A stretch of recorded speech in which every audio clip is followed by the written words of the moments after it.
dari Surabaya menuju Banyuwangi yang biasanya ditempuh waktu dari Surabaya menuju Banyuwangi itu kurang lebih 7 jam, bisa ditempuh dengan 2,5 jam.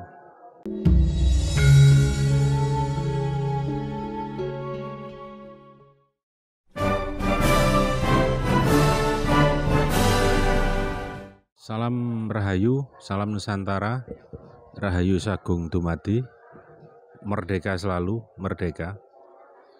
Berdaulatlah secara spiritual, berdaulatlah untuk menjadi diri kita sendiri, karena perjalanan spiritual pada hakikatnya adalah kecemerlangan sejati kita masing-masing. Saling cemerlang dan saling mencemerlangi. Salam cahaya kepada teman-teman pelaku meditasi Lost Doll di seluruh Nusantara. Juga saya menyapa teman-teman yang ada di luar negeri. Kali ini di Sanggar Meditasi Lost Doll di hari Selasa ini, entah malam ke berapa di bulan Ramadan ini, kami kedatangan tamu dari jauh, dari Kalimantan Selatan yang asli Banyuwangi. Selamat datang Mas. Ya, selamat datang. Namanya pun Mas, kenalan rumiyin. Salam Rahayu Sagung Dumadi. Perkenalkan, nama saya Dias Wiluda, biasa dipanggil Dias. Asal saya dari Banyuwangi, kemudian saya bekerja di Kalimantan Selatan, tepatnya di Kabupaten Tanah Laut, Kecamatan Kintab, Provinsi Kalimantan Selatan. Panggilannya Dias.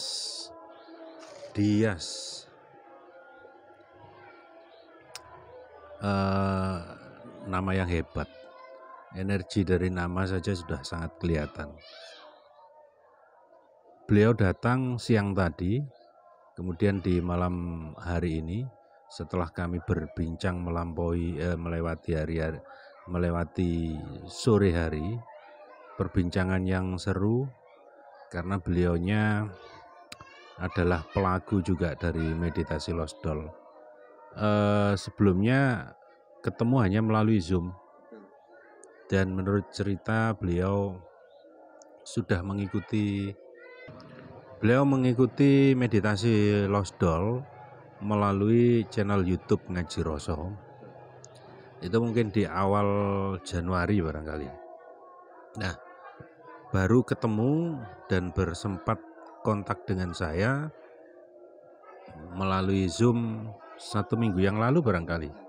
1 minggu yang lalu, Zoom Betoro 3 atau 4 ya, Zoom Betoro 4, grup Zoom Betoro 4 ya. Tapi rupanya sebelum mengikuti Zoom, beliaunya juga saudara keluarganya di kampung di Banyuwangi ternyata telah mempraktekkan meditasi ini. Sebenarnya yang lebih tepat adalah mempraktekkan energi pembukaan cakra itu walaupun melalui YouTube. Nah, nanti beliau akan banyak bercerita tentang itu. Sebenarnya teman-teman, dengan hanya melihat YouTube yang ada di channel Ngaji Roso ataupun di channel kami sendiri, channel Wojo Jowo, energi itu tertransfer dengan nyata. Karena apa? Karena energi itu sudah melampaui ruang waktu.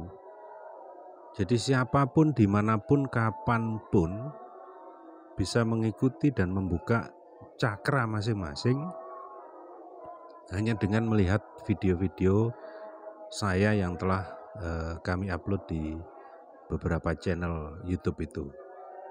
Juga ada channel energi kuantum milik teman kita di Jogja yang dikhususkan untuk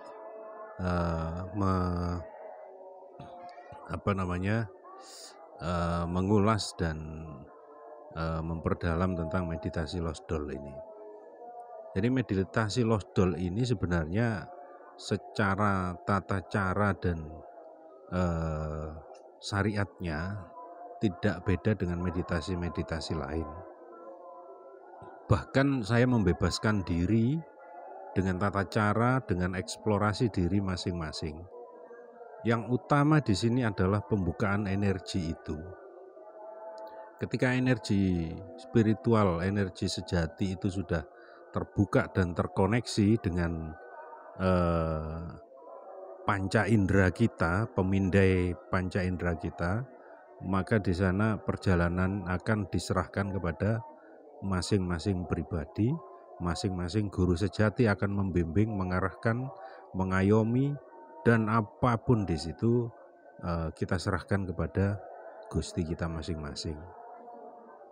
Selanjutnya Mas Dias akan monggo bercerita tentang awal-awal, kemudian ada kejadian-kejadian apa setelah mempraktekkan losdol itu, walaupun belum sempat kontak dengan saya secara langsung maupun secara virtual.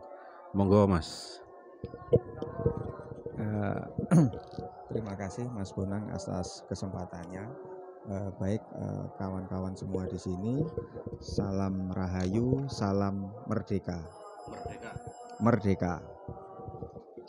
Nah, awal saya menjalani meditasi losdol ini adalah pertama kali saya melihat YouTube-nya di Ngaji Roso, channel miliknya Mas Hendra. Nah, dari situ ada ketertarikan yang selama ini menjadi sebuah dilema bagi diri saya, menjalani laku spiritual yang bagaimana yang berada di benak saya, bagaimana kita berspiritual tanpa dibatasi oleh ruang dan waktu. Nah, dengan mengikuti channel tersebut, saya memperhatikan, saya simak dengan baik, saya pahami, dan saya jalani semampu saya. Artinya tidak ada tendensi apapun yang ada di pikiran saya atau di pemahaman saya adalah murni menuhan, tidak memiliki tendensi yang lain, ya, tidak memiliki tendensi yang lain, tujuan yang lain. Meskipun kita hidup di dunia ini pasti akan dibenturkan terhadap permasalahan-permasalahan yang ada yang bersifat keduniawian. Nah, berawal dari situ saya merasa kok ada kliknya dengan apa yang disampaikan oleh Mas Bonang melalui meditasi losdol ini. Nah, diawali dari situ semampu saya tanpa pengarahan dari Mas Bonang, karena waktu itu saya juga belum mendapatkan personal kontaknya Mas Bonang. Saya mencoba untuk setiap hari melakukan meditasi, entah 5 atau 10 menit saya jalani, waktunya bisa kapanpun, disesuaikan dengan kondisi masing-masing orang, karena tentunya load pekerjaan atau beban pekerjaan setiap orang akan berbeda. Nah, kemudian ada kejadian-kejadian yang itu di luar dari pemikiran secara akal sehat. Nah, yang kejadian pertama adalah mengenai perjalanan jarak tempuh dari Surabaya menuju Banyuwangi. Itu saya membawa mobil pick up dengan kecepatan standar sekitar 60 km per jam, rata seperti itu, yang biasanya ditempuh waktu dari Surabaya menuju Banyuwangi itu kurang lebih 7 jam, bisa ditempuh dengan 2,5 jam. Yang saya rasakan itu. Terus kemudian yang kedua adalah terhadap diri saya adalah penurunan kadar emosi yang tanpa kita tahan-tahan. Artinya ketika ada sebuah permasalahan untuk supaya diri kita itu tetap sabar, itu kita tidak pendam, tidak memendam rasa sabar itu di dalam hati. Nah, saya pernah menjalani laku spiritual yang lain.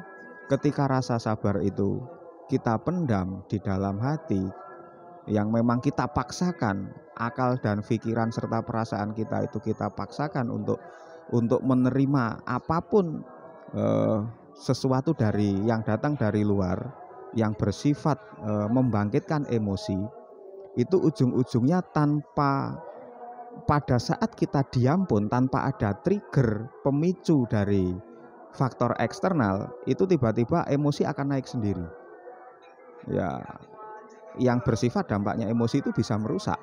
Ya, merusak artinya bisa kita membanting sesuatu, melempar sesuatu, atau menyabda orang yang membuat kita marah itu dengan ucapan-ucapan yang tidak baik. Nah, melalui meditasi Lost Girl ini, sebelum saya bertemu dengan Mas Bonang, dampak yang saya rasakan secara mental atau secara psikologis itu luar biasa berkurang. Artinya yang kita perlukan sebetulnya hanya menyadari dan memahami saja, ya, bahwa segala sesuatu yang datang ke kita itu tidak lain dan tidak bukan hanya karena kehendaknya saja. Nah, berawal dari situ, kemudian saya meditasi. Nah, dengan kesadaran penuh kita menyadari dan terus dalam proses menyadari tersebut, nah perlahan-lahan tensi tersebut turun. Nah, kemudian pengaruhnya secara fisik yang terjadi pada diri saya adalah ketika saya bekerja di pertambangan untuk maintenance alat berat, ketika seharian penuh bekerja di lapangan yang notabene beralaskan bumi, beratapkan langit, itu yang kita bekerja mulai pagi sampai sore, kemudian sore hari kembali ke mes. Efek yang saya rasakan dengan sebelum mengikuti meditasi ini adalah badan itu selalu terasa dingin, sehingga mandi pun itu juga harus menggunakan air hangat, karena kalau menggunakan air dingin jadinya nanti malah agak meriang begitu. Ya, itu luar biasa sekali. Jadi ada beberapa hal yang ingin saya sampaikan, bahwa tidak perlu memang kita itu belajar sabar. Cukup dengan meditasi itu dari pancaran hati kita, ya, itu akan ditata oleh Sang Maha Hidup. Hati, akal, pikiran itu akan ditata betul oleh Sang Maha Hidup. Itu pengalaman pribadi saya. Nah, kemudian tentunya kita sebagai makhluk sosial di lapangan itu, sesuai pengalaman saya ya, di sini saya hanya sekedar berbagi, kita kadang seringkali dibenturkan dengan permasalahan-permasalahan antar individu, bisa dengan rekan kerja sejawat ataupun dengan rekan kerja yang menjadi atasan kita. Nah, yang meskipun kita dibenturkan terhadap permasalahan, meskipun kita benar, kadang kita juga dibuat oleh atasan kita itu dalam situasi di mana kita harus istilahnya mempertahankan argumen, bahkan sampai dalam level agak lebih tinggi lagi adalah kita malah bertengkar di situ.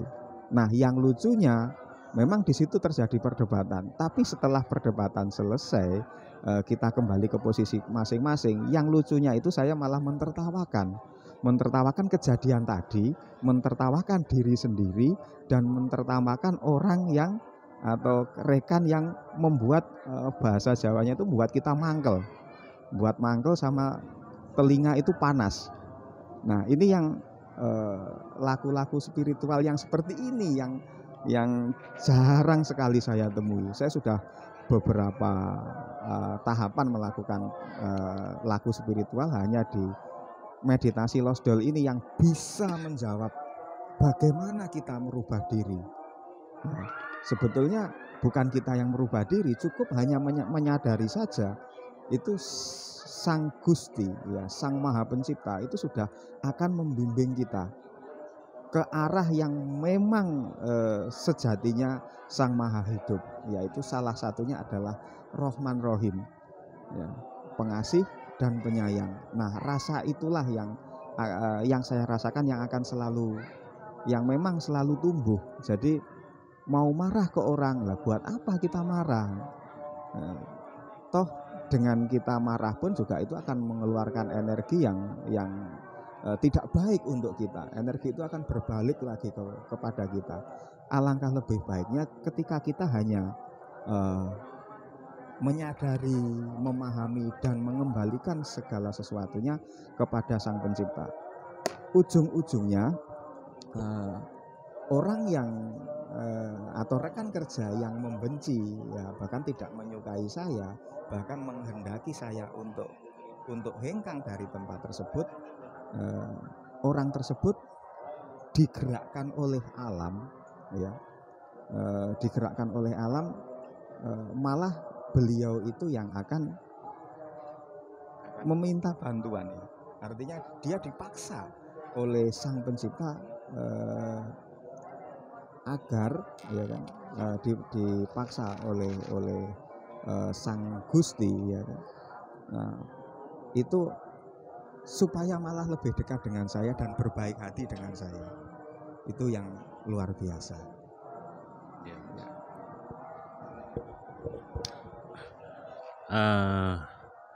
Itu sebagian kecil. Jadi memang seperti ini, Mas, mekanismenya. Saya sendiri kan sering ngomong, tidak perlu jadi orang sabar, tidak perlu jadi orang baik.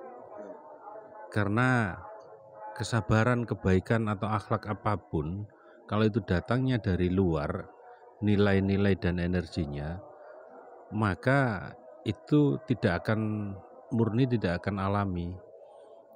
Semestinya akhlak, kesabaran atau ketinggian moral kita itu memang muncul dari Sang Gusti, memancar dari dalam, menata kita, dan ya sudahlah, kita nurut aja. Karena misalnya kalau tentang kesabaran, ada masalah, kemudian kita harus memaksa diri sabar, ini gumpalan energi ini akan ada di dalam diri, dan suatu saat ketika dia dapat momentumnya, dia akan meledak. Tapi ketika sabar itu dari dalam, maka segala apapun yang terjadi akan dimakan oleh senyuman. Nah, terus ada lagi yang kurang ceritanya, dan cerita ini ternyata dahsyat, teman-teman. Pengalaman bapak beliau di kampung Banyuwangi ketika banjir. Bagaimana, Mas? Monggo, Mas. Baik, terima kasih. Ini pengalaman bapak saya yang juga mengikuti meditasi losdol ini, hanya memperhatikan lewat video YouTube di Ngaji Roso. Jadi metodenya sama, cuma kita menyadari dan memahami, ya,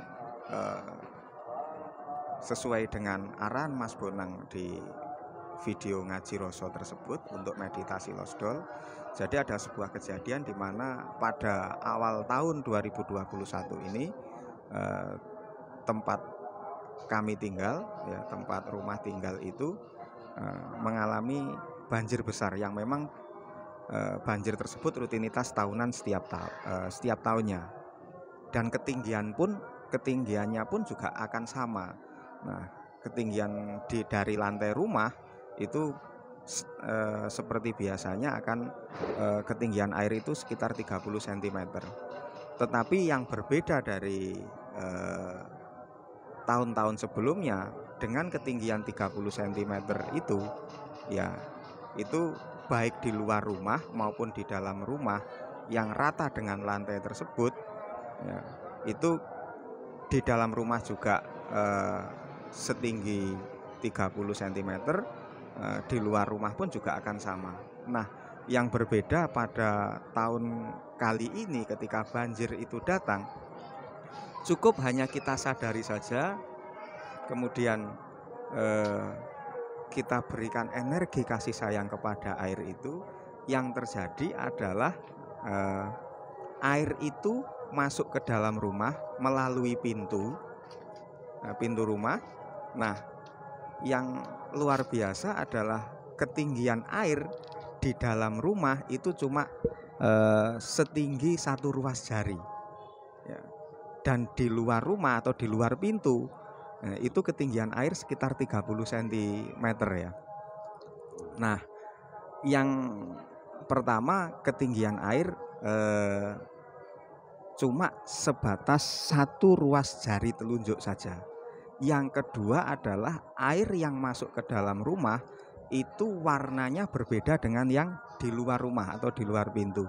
Yang di dalam rumah itu sangat jernih sekali, tidak membawa endapan lumpur. Sedangkan yang di luar itu endapan lumpurnya luar biasa. Bahkan di teras rumah itu setelah banjir itu surut, nah kita harus membersihkan atau ngepel ya. Itu lumpur itu luar biasa tebal.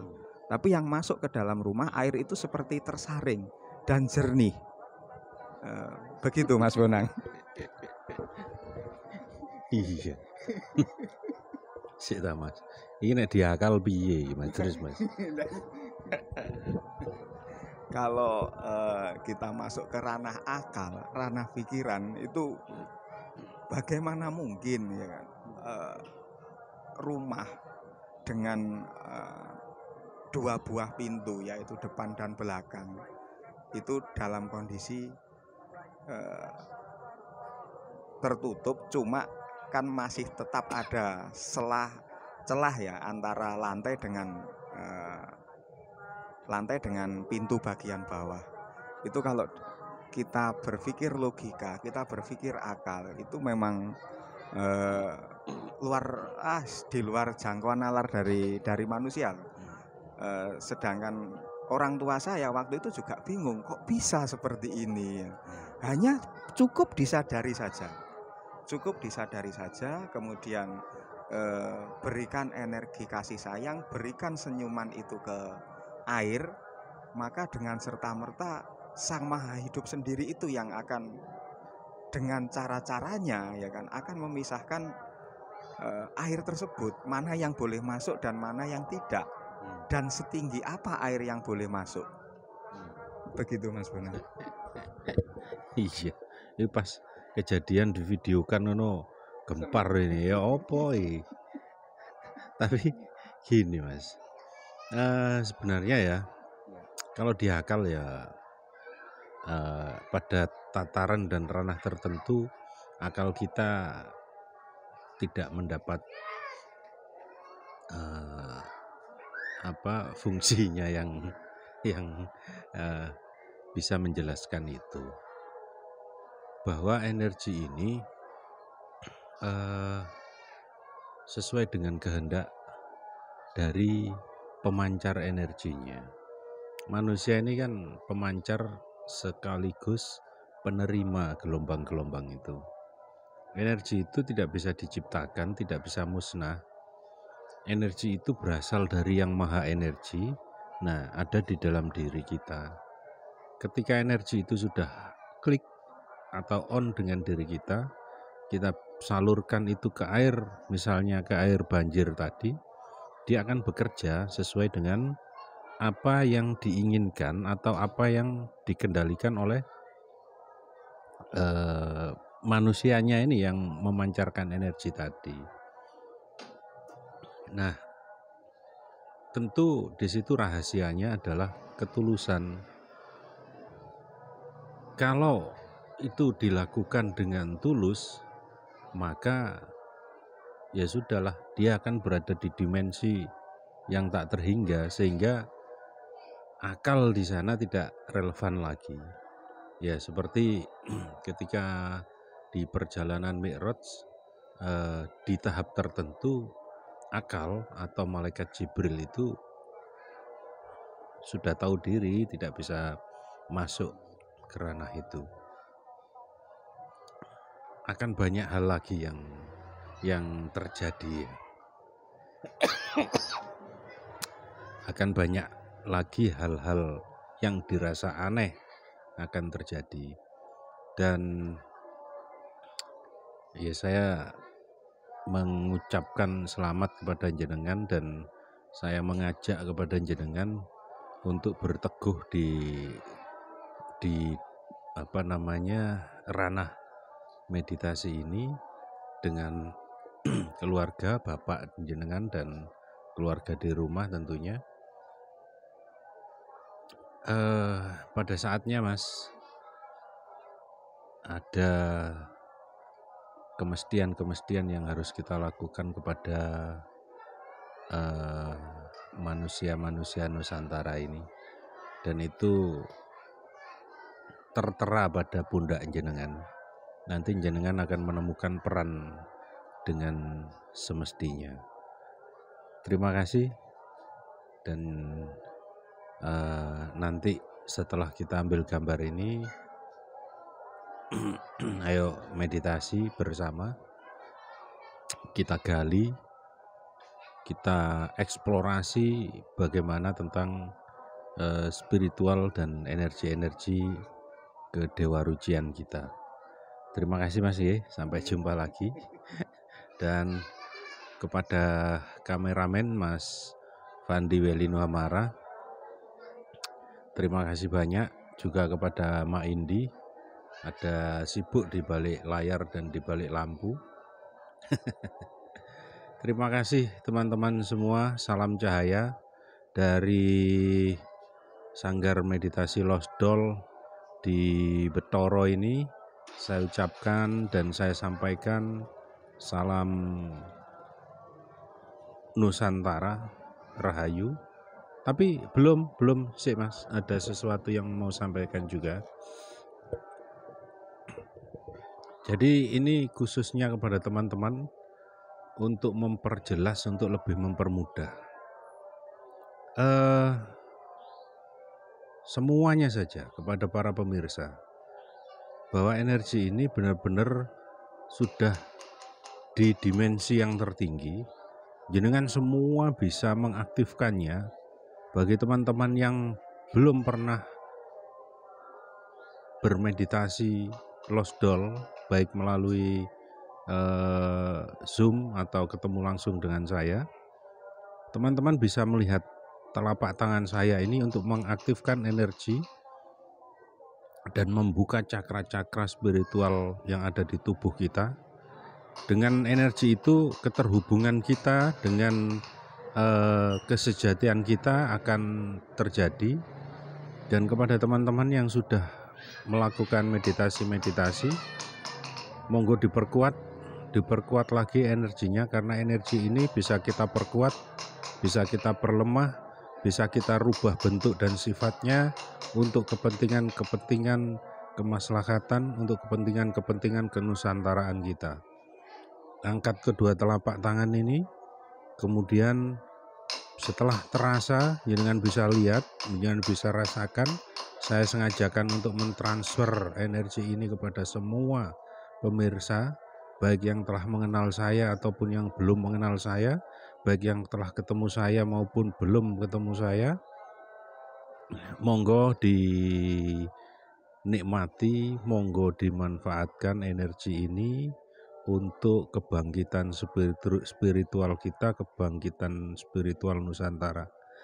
Setelah energi ini terasa bangkit dan semakin menguat, tempelkan di dada. Aku sejati ning aku. Bermeditasilah. Selamat meditasi. Salam cahaya, salam Nusantara, Rahayu dan Merdeka.